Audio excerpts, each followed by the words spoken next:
श्री सत्यनारायण व्रत कथा पहला अध्याय।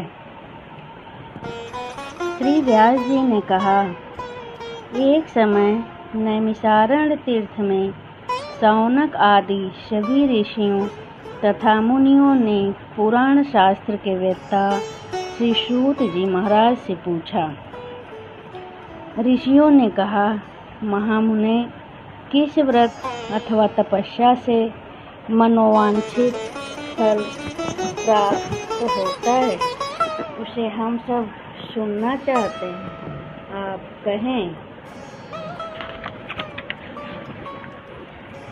श्री सूत जी बोले, इसी प्रकार देवर्षि नारद जी के द्वारा भी पूछे जाने पर भगवान कमलापति ने उनसे जैसा कहा था उसे कह रहा हूँ। आप लोग सावधान होकर सुने। एक समय योगी नारद जी लोगों के कल्याण की कामना से विविध लोकों में भ्रमण करते हुए मृत्युलोक में आए और यहाँ उन्होंने अपने कर्म फल के अनुसार नाना योनियों में उत्पन्न सभी प्राणियों को अनेक प्रकार के क्लेश दुख भोगते हुए देखा तथा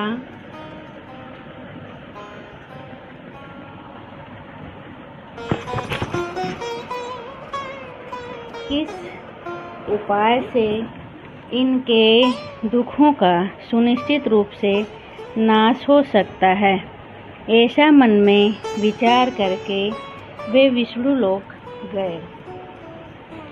वहाँ 4 भुजाओं वाले और शंख चक्र गदा पद्म तथा वनमाला से विभूषित शुक्ल वर्ण भगवान नारायण का दर्शन कर उन देवाधिदेव की वे स्तुति करने लगे। नारद जी बोले, हे वाणी और मन से परे स्वरूप वाले, अनंत शक्ति संपन्न, आदि मध्य और अंत से रहित, निर्गुण और सकल कल्याणमय, गुण गुणों से संपन्न, अस्थावर जंगमात्मक, निखिल सृष्टि प्रपंच के कारणभूत तथा भक्तों की पीड़ा नष्ट करने वाले परमात्मन, आपको नमस्कार है। स्तुति सुनने के अनंतर भगवान श्री विष्णु जी ने नारद जी से कहा। श्री भगवान ने कहा, महाभाग, आप किस प्रयोजन से यहाँ आए हैं और आपके मन में क्या है, कहिए, वह सब कुछ मैं आपको बताऊंगा। नारद जी बोले, मृत्युलोक में अपने पाप कर्मों के द्वारा विभिन्न योनियों में उत्पन्न सभी लोग बहुत प्रकार के क्लेशों से दुखी हो रहे हैं। हे नाथ, किस लघु उपाय से उनके कष्टों का निवारण हो सकेगा? यदि आपकी मेरे ऊपर कृपा हो तो वह सब मैं सुनना चाहता हूँ, उसे बताएं। श्री भगवान ने कहा, हे वत्स, संसार के ऊपर अनुग्रह करने की इच्छा से आपने बहुत अच्छी उत्तम बात पूछी है। जिस व्रत के करने से प्राणी मोह से मुक्त हो जाता है, उसे आपको बताता हूँ, सुने। हे वत्स, स्वर्ग और मृत्युलोक में दुर्लभ भगवान सत्यनारायण का एक महान पुण्यप्रद व्रत है। आपके स्नेह के कारण इस समय मैं उसे कह रहा हूँ। अच्छी प्रकार विधि विधान से भगवान सत्यनारायण का व्रत करके मनुष्य शीघ्र ही सुख प्राप्त कर परलोक में मोक्ष प्राप्त कर सकता है। भगवान की ऐसी वाणी सुनकर नारद मुनि ने कहा, प्रभु, इस व्रत को करने का फल क्या है, इसका विधान क्या है, इस व्रत को किसने किया और कब इसे करना चाहिए, यह सब विस्तार पूर्वक बतलाइए।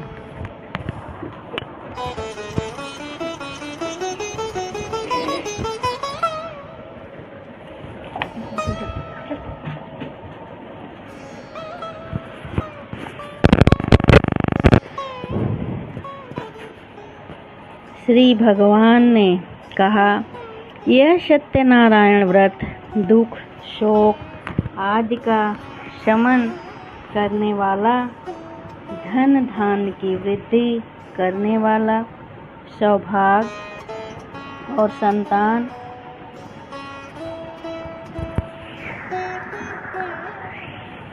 देने वाला तथा सर्वत्र विजय प्रदान करने वाला है।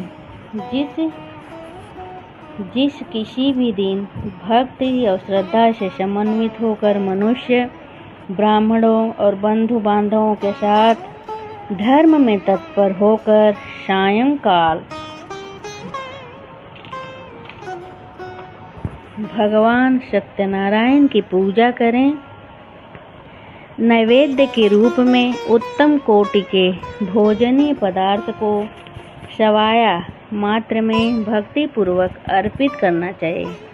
केले का फल, घी, दूध, गेहूं का चूर्ण अथवा गेहूं के चूर्ण के अभाव में साठी चावल का चूर्ण, शक्कर या गुड़, यह सब भक्ष्य सामग्री सवाया मात्र में एकत्र कर निवेदित करना चाहिए। बंधु बांधवों के साथ श्री सत्यनारायण कथा सुनकर ब्राह्मण को दक्षिणा देनी चाहिए। तदनंतर बंधु बांधवों के साथ ब्राह्मणों को भोजन कराना चाहिए। भक्ति पूर्वक प्रसाद ग्रहण करके नृत्य गीत आदि का आयोजन करना चाहिए। तदनंतर भगवान सत्यनारायण का स्मरण करते हुए अपने घर जाना चाहिए। ऐसा करने से मनुष्यों की अभिलाषा अवश्य ही पूर्ण होती है। विशेष रूप से कलयुग में पृथ्वी लोक में यह सबसे छोटा सा उपाय है।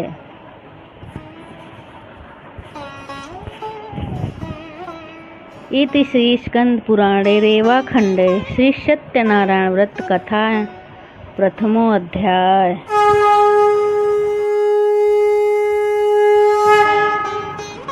दूसरा अध्याय।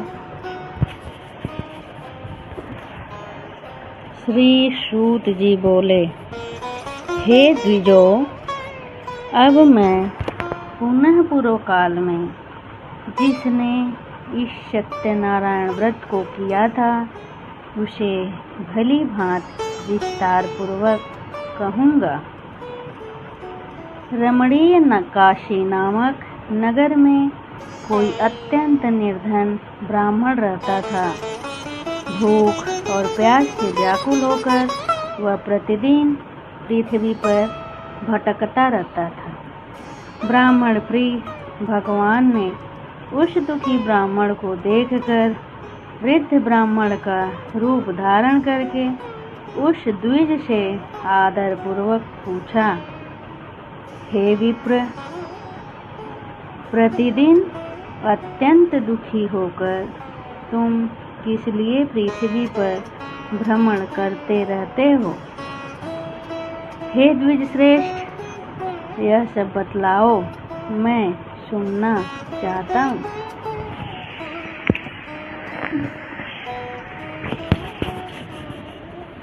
ब्राह्मण बोला, प्रभो, मैं अत्यंत दरिद्र ब्राह्मण हूँ और भिक्षा के लिए ही पृथ्वी पर घूमा करता हूँ। यदि मेरी इस दरिद्रता को दूर करने का आप कुछ उपाय जानते हो तो कृपा पूर्वक बतलाइए। वृद्ध ब्राह्मण ने कहा, हे ब्राह्मण देव, सत्यनारायण भगवान विष्णु अभीष्ट फल को देने वाले हैं। हे विप्र, तुम उनका उत्तम व्रत एवं पूजन करो जिसे करने से मनुष्य सभी दुखों से मुक्त हो जाता है। और व्रत के विधान को भी ब्राह्मण से यत्नपूर्वक कहकर वृद्ध ब्राह्मण रूपधारी भगवान सत्यनारायण वहीं पर अंतर्धान हो गए। वृद्ध ब्राह्मण ने जैसा कहा है उस व्रत को अच्छी प्रकार से वैसे ही करूँगा, यह सोचते हुए उस ब्राह्मण को रात में नींद नहीं आई। तदंतर प्रातःकाल उठकर सत्यनारायण का व्रत करूँगा ऐसा संकल्प करके वह ब्राह्मण भिक्षा के लिए चल पड़ा। उस दिन ही ब्राह्मण को भिक्षा में बहुत सा धन प्राप्त हुआ। उसी धन से बंधु बांधवों के साथ भगवान सत्यनारायण जी का व्रत किया। उस व्रत के प्रभाव से वह श्रेष्ठ ब्राह्मण सभी दुखों से मुक्त होकर समस्त संपत्तियों से संपन्न हो गया। उस दिन से लेकर प्रत्येक महीने उसने यह व्रत किया। इस प्रकार भगवान सत्यनारायण के इस व्रत को करके वह श्रेष्ठ ब्राह्मण सभी पापों से मुक्त हो गया और उसने दुर्लभ मोक्ष पद को प्राप्त किया।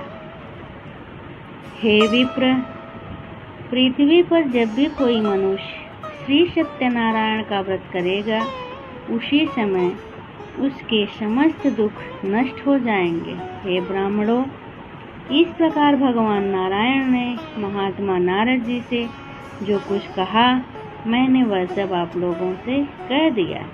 आगे अब और क्या कहूँ।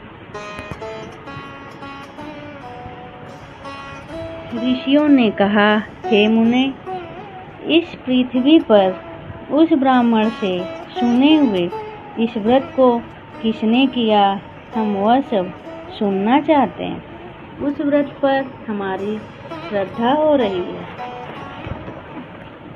श्री सूत जी बोले, मुनियों, पृथ्वी पर जिसने यह व्रत किया उसे आप लोग सुने। एक बार वह द्विज श्रेष्ठ अपनी धन संपत्ति के अनुसार बंधु बांधवों तथा पारिवारिक जनों के साथ व्रत करने के लिए उद्यत हुआ।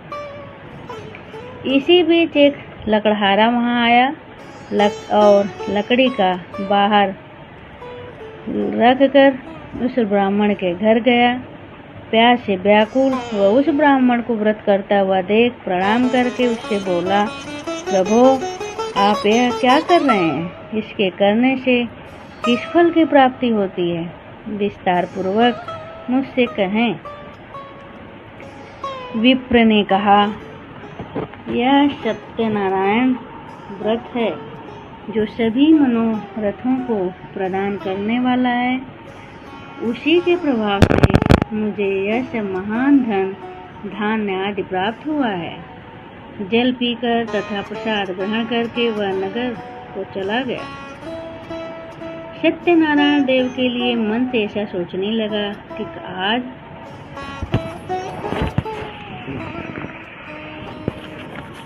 लकड़ी बेचने से जो धन प्राप्त होगा उसी धन से भगवान सत्यनारायण जी का मैं श्रेष्ठ व्रत करूंगा। इस प्रकार मन से चिंतन करता हुआ लकड़ी को मस्तक पर रखकर उस सुंदर नगर में गया जहाँ धन संपन्न लोग रहते थे। उस दिन उसने लकड़ी का दुगना मूल्य प्राप्त किया। तदनंतर प्रसन्न हृदय होकर वह पके हुए केले का फल, शर्करा, घी, दूध और गेहूं का चूर्ण सवाया मात्रा में लेकर अपने घर गया। तत्पश्चात उसने बांधवों को बुलाकर अपने विधि विधान से भगवान श्री सत्यनारायण जी का व्रत किया। उस व्रत के प्रभाव से वह धन पुत्र से संपन्न हो गया और इस लोक में अनेक सुखों का उपभोग कर अंत में सत्यपुर वैकुंठ लोक चला गया। ये सत्यनारायण व्रत का दूसरा अध्याय।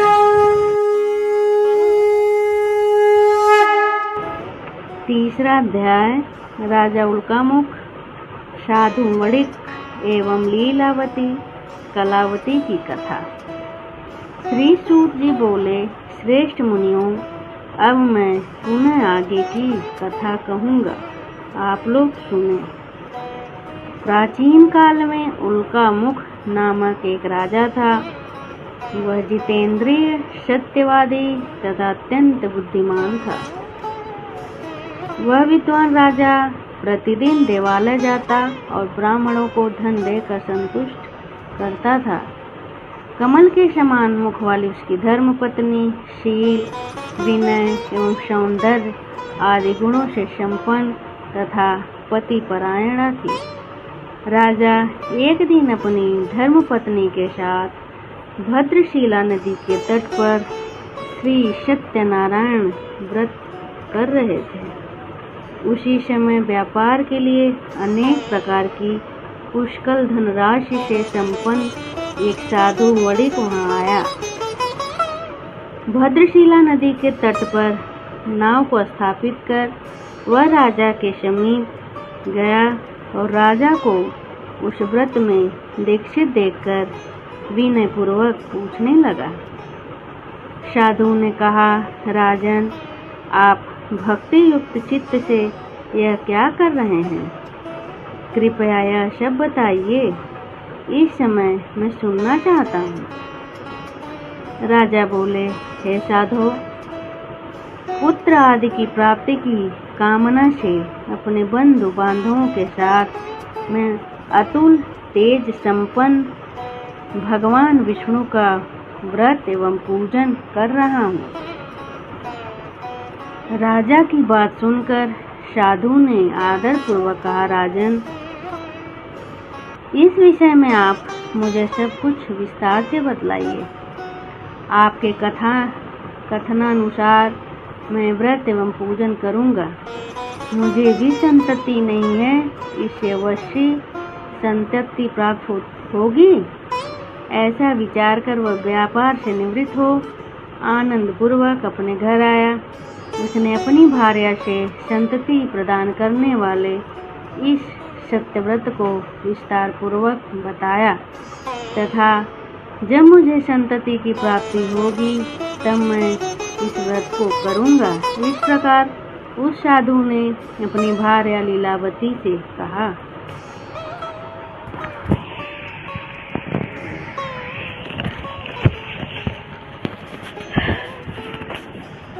एक दिन उसकी लीलावती नाम की सती साध्वी भार्या पति के साथ आनंद चित्त से ऋतुकालीन धर्माचरण में प्रवृत्त हुई और भगवान श्री सत्यनारायण की कृपा से उसकी वह भार्या गर्भिणी हुई। 10वें महीने में उससे कन्या रत्न की उत्पत्ति हुई और वह शुक्ल पक्ष के चंद्रमा की भांति दिन प्रतिदिन बढ़ने लगी। उस कन्या का नाम कलावती रखा गया। उसके बाद एक दिन लीलावती ने अपने स्वामी से मधुर वाणी में कहा, आप पूर्व में संकल्पित श्री सत्यनारायण के व्रतों को क्यों नहीं कर रहे हैं? साधु बोला, प्रिय, इसके विवाह के समय व्रत करूंगा। इस प्रकार अपनी पत्नी को भली भांति आश्वस्त कर वह व्यापार करने के लिए नगर की ओर चला गया।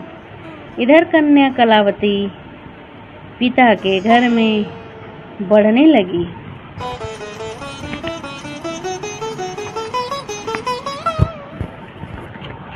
तदनंतर धर्मज्ञ साधु ने नगर में सखियों के साथ क्रीड़ा करती हुई अपनी कन्या को विवाह योग्य देखकर आपस में मंत्रणा करके कन्या के विवाह के लिए श्रेष्ठ वर का अन्वेषण करो, ऐसा दूत से कहकर शीघ्र ही उसे भेज दिया।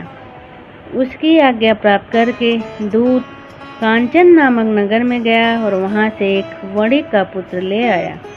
उस साधु ने उस वणिक के पुत्र को सुंदर और गुणों से संपन्न देखकर अपनी जाति के लोगों तथा बंधु बांधवों के साथ संतुष्ट चित्त हो विधि विधान से वणिक पुत्र के हाथों में कन्या का दान कर दिया। उस समय साधु वणिक दुर्भाग्यवश भगवान का वह उत्तम व्रत भूल गया। पूर्व संकल्प के अनुसार विवाह के समय में व्रत न करने के कारण भगवान उस पर रुष्ट हो गए।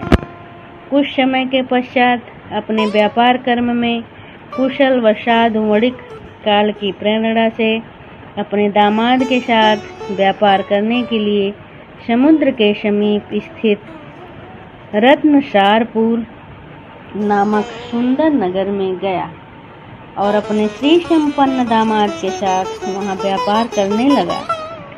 तदनंतर वे दोनों राजा चंद्रकेतु के रमणीय उस नगर में पहुंच गए। उसी समय भगवान श्री सत्यनारायण ने उसे भ्रष्ट प्रतिज्ञ देखकर इसे दारुण कठिन और महान दुख प्राप्त होगा यह शाप दे दिया। एक दिन एक चोर राजा चंद्रकेतु के धन को चुराकर वहीं आया जहां दोनों वणिक स्थित थे। वह अपने पीछे दौड़ते हुए दूतों को देखकर भयभीत चित्त से धन वहीं छोड़कर शीघ्र ही छिप गया। इसके बाद राजा के दूत आ गए और वह साधु वणिक था।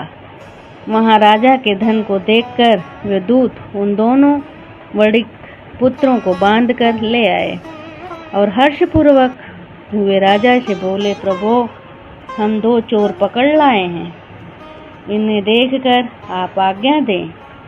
राजा की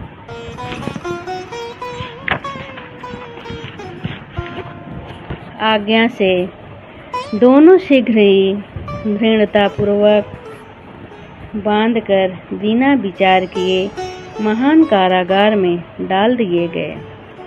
भगवान सत्यदेव की माया से किसी ने उन दोनों की बात नहीं सुनी और राजा चंद्रकेतु ने उन दोनों का धन भी ले लिया। उन भगवान के शाप से वणिक के घर में उसकी भार्या भी अत्यंत दुखित हो गई और उनके घर में सारा का सारा जो धन था वह चोर ने चुरा लिया। वह लीलावती शारीरिक और मानसिक पीड़ाओं से युक्त, भूख और प्यास से दुखी, अन्न की चिंता से दर दर भटकने लगी।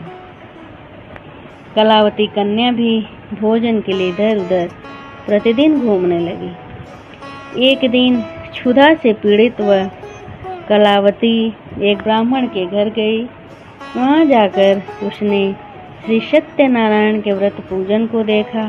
वहां बैठकर उसने कथा सुनी और वरदान मांगा। तदनंतर प्रसाद ग्रहण करके वह कुछ रात होने पर घर गई। माता लीलावती ने कलावती कन्या से प्रेम पूर्वक पूछा, पुत्री, रात में तुम कहाँ रुक गई थी? तुम्हारे मन में क्या है? कलावती कन्या ने तुरंत माता से कहा, माँ, मैं एक ब्राह्मण के घर में मनोरथ प्रदान करने वाला व्रत देखा है। कन्या की उस बात को सुनकर वह वणिक की भार्या व्रत करने को उद्यत हुई और प्रसन्न मन से उस साध्वी ने बंधु बांधवों के साथ भगवान श्री सत्यनारायण का व्रत किया तथा इस प्रकार प्रार्थना की, भगवान, आप हमारे पति एवं जामाता के अपराध को क्षमा करें। वे दोनों अपने घर शीघ्र आ जाएं। इस व्रत से भगवान सत्यनारायण पुनः संतुष्ट हो गए तथा उन्होंने नृप श्रेष्ठ चंद्रकेतु को स्वप्न दिखाया और स्वप्न में कहा, नृप श्रेष्ठ, प्रातः काल दोनों वणिकों को छोड़ दो और वह सारा धन भी दे दो जो तुमने उनसे इस समय ले लिया है, अन्यथा राजधन एवं पुत्र सहित तुम्हारा सर्वनाश कर दूंगा। राजा से स्वप्न में ऐसा कहकर भगवान सत्यनारायण अंतर्धान हो गए। इसके अनंतर प्रातःकाल राजा ने अपने सभासदों के साथ सभा के मध्य बैठकर अपना स्वप्न लोगों को बताया और कहा, दोनों बंदी वणिक पुत्रों को शीघ्र ही मुक्त कर दो। राजा की ऐसी बात सुनकर वे राजपुरुष दोनों महाजनों को बंधन मुक्त करके राजा के सामने लाकर विनय पूर्वक बोले, महाराज, बेड़ी बंधन से मुक्त करके दोनों वणिक पुत्र लाए गए हैं। इसके बाद दोनों महाजन वणिक पुत्र नृपश्रेष्ठ चंद्रकेतु को प्रणाम करके अपने पूर्व वृत्तांत का स्मरण करते हुए भय विह्वल हो गए और कुछ बोल न सके। राजा ने वणिक पुत्रों को देखकर आदर पूर्वक कहा, आप लोगों को प्रारब्धवश यह महान दुख प्राप्त हुआ है। इस समय अब कोई भय नहीं है। ऐसा कहकर उनकी बेड़ी खुलवाकर क्षौर कर्म आदि कराया। राजा ने वस्त्र अलंकार देकर उन दोनों वणिक पुत्रों को संतुष्ट किया तथा सामने बुलाकर वाणी द्वारा अत्यधिक आनंदित किया। पहले जो धन लिया था उसे दूना करके दिया। तदंतर राजा ने पुनः उनसे कहा, साधो, अब आप अपने घर को जाएं। राजा को प्रणाम करके आपकी कृपा से हम जा रहे हैं। ऐसा कहकर उन दोनों महावैश्यों ने अपने घर की ओर प्रस्थान किया। यह तीसरा अध्याय पूरा हुआ।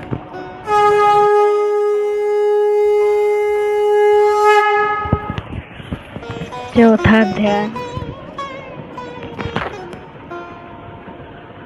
असत्य भाषण तथा भगवान के प्रसाद की अवहेलना का परिणाम। श्री सुत जी बोले, साधु वणिक मंगलाचरण कर और ब्राह्मणों को धन देकर अपने नगर के लिए चल पड़ा। साधु के कुछ दूर जाने पर भगवान सत्यनारायण की उसकी सत्यता की परीक्षा के विषय में जिज्ञासा हुई। साधु, तुम्हारी नाव में क्या भरा है? तब धन के मद में चूर दोनों महाजनों ने अवहेलना पूर्वक हंसते हुए कहा, दंडीन, क्यों पूछ रहे हो? क्या कुछ द्रव्य लेने की इच्छा है? हमारी नाव में तो लता और पत्ते आदि भरे हैं। ऐसी निष्ठुर वाणी सुनकर तुम्हारी बात सच हो जाए, ऐसा कहकर दंडी सन्यासी का रूप धारण किए हुए भगवान कुछ दूर जाकर समुद्र के समीप बैठ गए। दंडी के चले जाने पर नित्य क्रिया करने के पश्चात उतराई हुई जल में ऊपर की ओर उठी हुई नौका को देखकर साधु वणिक अत्यंत आश्चर्य में पड़ गया और नाव में लता और पत्ते आदि को देखकर मूर्छित हो पृथ्वी पर गिर पड़ा। सचेत होने पर वणिक पुत्र चिंतित हो गया। तब उसके दामाद ने इस प्रकार कहा, आप शोक क्यों करते हैं? दंडी ने शाप दे दिया है। इस स्थिति में वे ही चाहें तो सब कुछ ठीक कर सकते हैं, इसमें संशय नहीं। अतः उन्हीं की शरण में हम चले, वहीं मन की इच्छा पूर्ण होगी। दामाद जामाता की बात सुनकर वह साधु वणिक उनके पास गया और वहां दंडी को देखकर उसने भक्ति पूर्वक उन्हें प्रणाम किया तथा आदर पूर्वक कहने लगा, आपके सम्मुख मैंने जो कुछ कहा है, असत्य भाषण रूप अपराध किया है, आप मेरे उस अपराध को क्षमा करें। ऐसा कहकर बारंबार प्रणाम करके वह महान शोक से आकुल हो गया। दंडी ने उसे रोता हुआ देखकर कहा, हे मूर्ख, रो मत, मेरी बात सुनो। मेरी पूजा से उदासीन होने के कारण तथा मेरी आज्ञा से ही तुमने बारंबार दुख प्राप्त किया है। भगवान के ऐसी वाणी सुनकर वह उनकी स्तुति करने लगा। साधु ने कहा, हे प्रभु, यह आश्चर्य की बात है कि आपकी माया से मोहित होने के कारण ब्रह्मा आदि देवता भी आपके गुणों और रूप को यथावत रूप से नहीं जान पाते। फिर मैं मूर्ख आपकी माया से मोहित होने के कारण कैसे जान सकता हूँ आप प्रसन्न हो। मैं अपनी धन संपत्ति के अनुसार आपकी पूजा करूँगा। मैं आपकी शरण में आया हूँ। मेरा जो नौका में स्थित पुराना धन था उसकी तथा मेरी रक्षा करें। उस वड़ी की भक्ति युक्त वाणी सुनकर भगवान जनार्दन संतुष्ट हो गए। भगवान हरि उसे अभीष्ट वर प्रदान करके वहीं अंतर्धान हो गए। उसके बाद वह साधु अपनी नौका में चढ़ा और उसे धन धान्य से परिपूर्ण देखकर भगवान सत्यदेव की कृपा से हमारा मनोरथ सफल हो गया। ऐसा कहकर स्वजनों के साथ उसने भगवान की विधिवत पूजा की। भगवान श्री सत्यनारायण की कृपा से वह आनंद से परिपूर्ण हो गया और नाव को प्रयत्न पूर्वक संभालकर उसने अपने देश के लिए प्रस्थान किया। साधु वणिक ने अपने दामाद से कहा, वह मैं देखो मेरी रत्नपुरी नगरी दिखाई दे रही है। इसके बाद उसने अपने धन के रक्षक दूत को अपने आगमन का समाचार देने के लिए अपनी नगरी में भेजा। तत्पश्चात उस दूत ने नगर में जाकर साधु की भार्या को देख हाथ जोड़कर प्रणाम किया तथा उसके लिए अभीष्ट बात कही। सेठ जी अपने दामाद तथा बंधु वर्गों के साथ बहुत सारे धन धान्य से संपन्न होकर नगर के निकट पधार गए हैं। दूत के मुख से यह बात सुनकर वह महान आनंद से विह्वल हो गई और उस साध्वी ने श्री सत्यनारायण की पूजा करके अपनी पुत्री से कहा, मैं साधु के दर्शन के लिए जा रही हूँ, तुम शीघ्र आओ। माता का ऐसा वचन सुनकर व्रत को समाप्त करके प्रसाद का परित्याग कर वह कलावती भी अपने पति का दर्शन करने के लिए चल पड़ी। उससे भगवान सत्यनारायण रुष्ट हो गए और उन्होंने उसके पति को तथा नौका को धन के साथ हरण करके जल में डुबो दिया। इसके बाद कलावती कन्या अपने पति को न देख महान शोक से रुदन करती हुई पृथ्वी पर गिर पड़ी। नाव का दर्शन तथा कन्या को अत्यंत दुखी देख भयभीत मन से साधु वणिक ने सोचा, यह क्या आश्चर्य हो गया।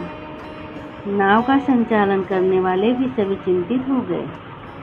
तदंतर वह लीलावती भी कन्या को देखकर विह्वल हो गई और अत्यंत दुख से विलाप करती हुई अपने पति से इस प्रकार बोली, अभी अभी नौका के साथ वह दामाद कैसे अलक्षित हो गया। न जाने किस देवता की उपेक्षा से वह नौका हरण कर ली गई, अथवा श्री सत्यनारायण का महात्म्य कौन जान सकता है। ऐसा कहकर वह स्वजनों के साथ विलाप करने लगी और कलावती कन्या को गोद में लेकर रोने लगी।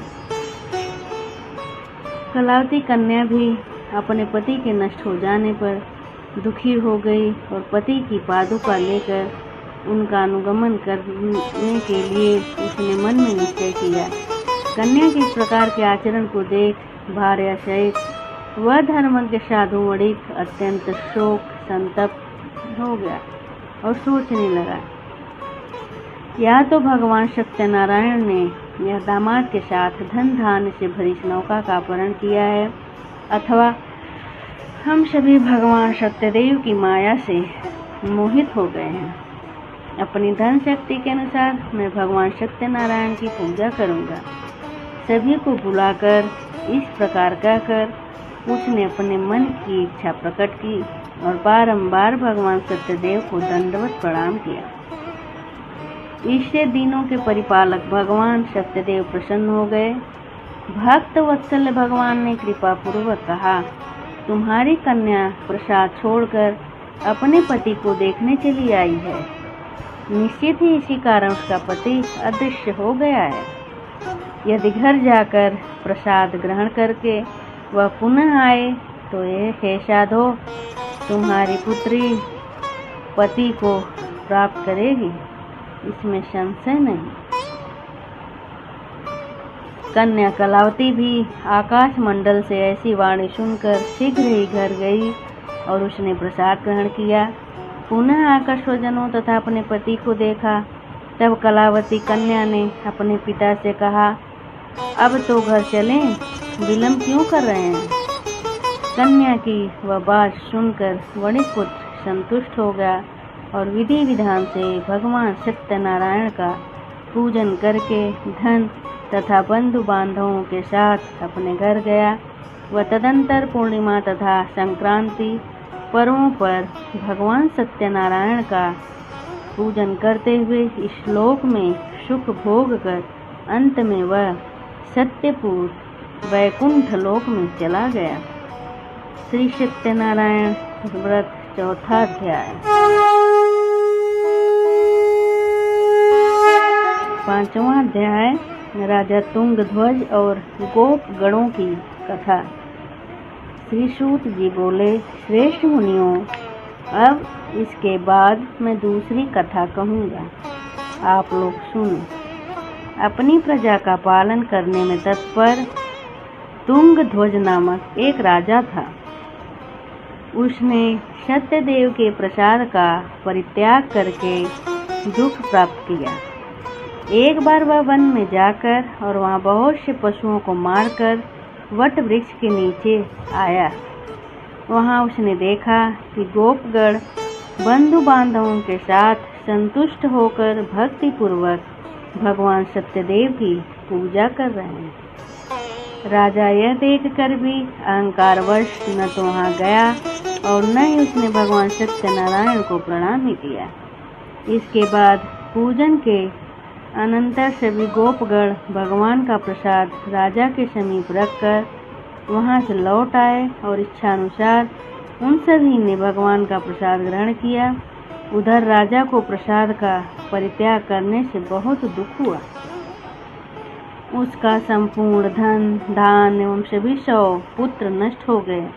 राजा ने मन में यह निश्चय किया कि अवश्य भगवान सत्यनारायण ने हमारा नाश कर दिया है, इसलिए मुझे वहीं जाना चाहिए जहाँ श्री सत्यनारायण का पूजन हो रहा था। ऐसा मन में निश्चय करके वह राजा गोपगणों के समीप गया और उसने गोपगणों के साथ भक्ति श्रद्धा से युक्त होकर विधि पूर्वक भगवान सत्यदेव की पूजा की। भगवान सत्यदेव की कृपा से वह पुनः धन और पुत्रों से संपन्न हो गया तथा इस लोक में सभी सुखों का उपभोग कर अंत में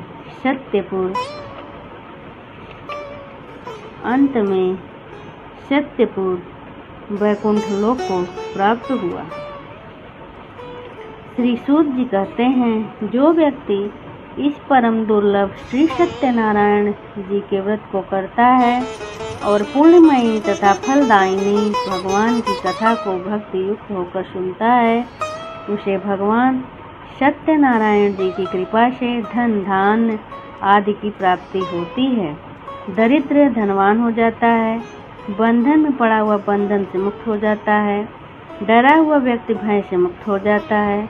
यह सत्य बात है, इसमें संशय नहीं। इस लोक में वह सभी इप्सित फलों का भोग प्राप्त करके अंत में सत्यपुर वैकुंठ लोक को जाता है। हे ब्राह्मणों, इस प्रकार मैंने आप लोगों से भगवान कलयुग में तो भगवान सत्यदेव की पूजा विशेष फल प्रदान करने वाली है। भगवान विष्णु को ही कुछ लोग काल, कुछ लोग सत्य, कोई ईश और कोई सत्यदेव तथा दूसरे लोग सत्यनारायण नाम से कहेंगे। अनेक रूप धारण करके भगवान सत्यनारायण सभी का मनोरथ सिद्ध करते हैं। कलयुग में सनातन भगवान विष्णु ही सत्यव्रत रूप धारण करके सभी का मनोरथ पूर्ण करने वाले होंगे।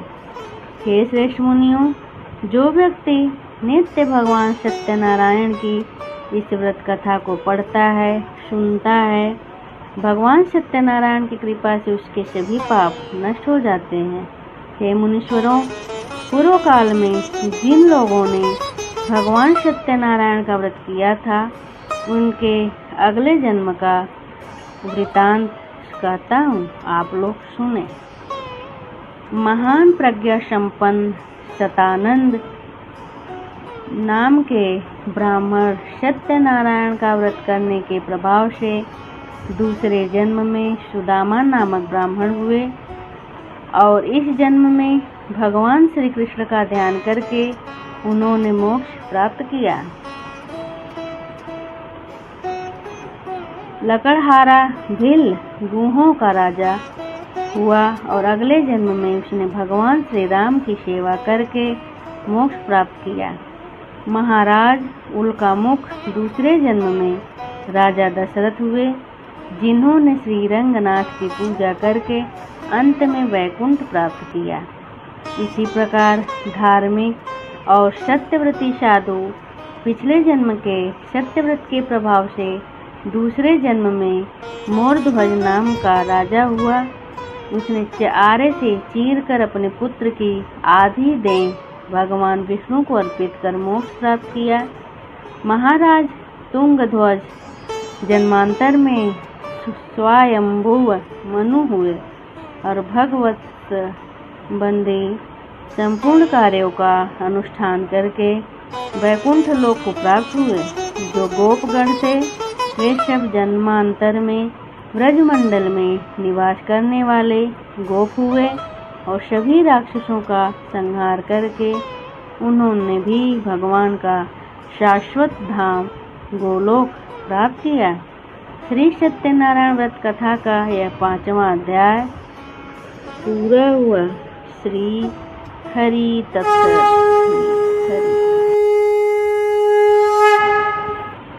श्री सत्यनारायण जी की आरती। जय लक्ष्मी रमणा, श्री लक्ष्मी रमणा। सत्यनारायण स्वामी जनपातक हरणा। जय लक्ष्मी रमणा, श्री लक्ष्मी रमणा। रत्न जटित सिंहासन अद्भुत छविराजे। हो प्रभु अद्भुत छविराजे। नारद करत निराजन घंटा ध्वनि बाजे। जय लक्ष्मी रमणा, श्री लक्ष्मी रमणा।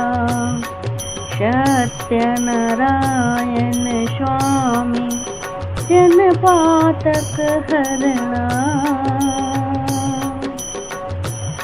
प्रकट भये कलि कारण द्विज को दर्श दियो। प्रकट भये कलि कारण द्विज को दर्श दियो। बूढ़े ब्राह्मण बनकर कंचन महल कियो। जय लक्ष्मी रमणा, श्री लक्ष्मी रमणा। सत्यनारायण स्वामी जनपातक हरणा। दुर्बल भील कठारो जिन पर कृपा करी।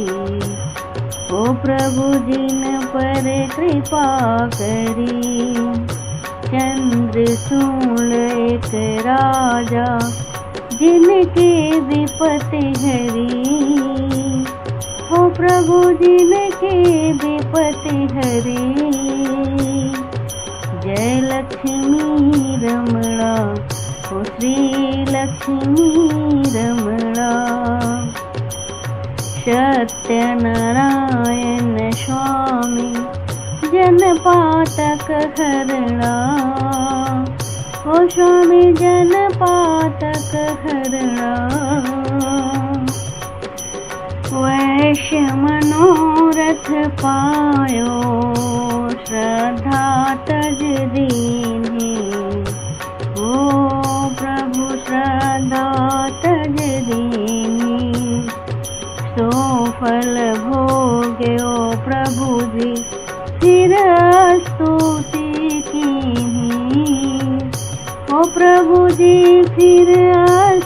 कीन्ही। जय लक्ष्मी रमणा, श्री लक्ष्मी रमणा।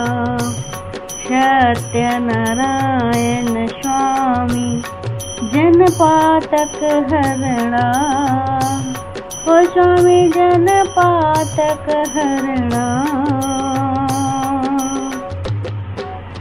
भाव भक्ति के कारण छिन छिन रूप धर्यो, ओ प्रभु छिन छिन रूप धर्यो। श्रद्धा धारण कीनी तिनको काज सर्यो, प्रभु तिनको काज सर्यो। जय लक्ष्मी रमणा, श्री लक्ष्मी रमणा। सत्यनारायण स्वामी जनपातक हरणा। बाल बाल संग राजा वन में भक्ति करी, वन में भक्ति करी। मन वांछित फल दीन्हो, दीन दयालु हरि। हो प्रभु दीनु दयालु हरि। जय लक्ष्मी रमणा, श्री लक्ष्मी रमणा।